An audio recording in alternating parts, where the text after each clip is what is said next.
If I am in my lowest state, a state in which even I have given up on myself, God still have hopes for that soul even though it has reached its lowest condition. Can every soul be repaired? Can he see potential for repair to his original condition for every single one of his children? Every single soul is eternal, so whether it can be or not, it's not a question. Eternity means there is no end, and so when you reach your point of being, close to needing to be written off, that's when God says, "Let me bring you back, let me restore the antique worn-out soul to its original condition." I mean, this is what God does.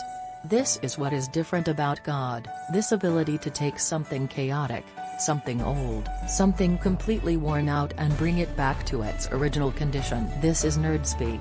I am happy to help.